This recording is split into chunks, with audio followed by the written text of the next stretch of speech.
అష్టోత్తర నామాలతో పాటు అష్టోత్తర పుష్పాలను సమర్పించడం మన పూజా విధానంలో భాగం.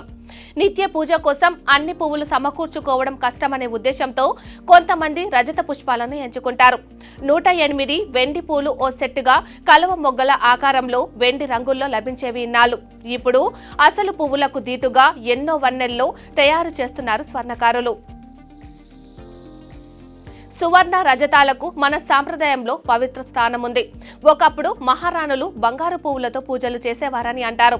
కలవారి కోడల్ని ఉద్దేశించి బంగారు పువ్వులతో పూజ చేసుకుంటుంది, ఎంత గొప్ప జీవితం అనుభవిస్తుందో అనుకునేవారు. ఇక ఈ రోజుల్లో బంగారం ప్రియం కావటంతో వెండి పూల సెట్లు ఆ స్థానాన్ని భర్తీ చేస్తున్నాయి.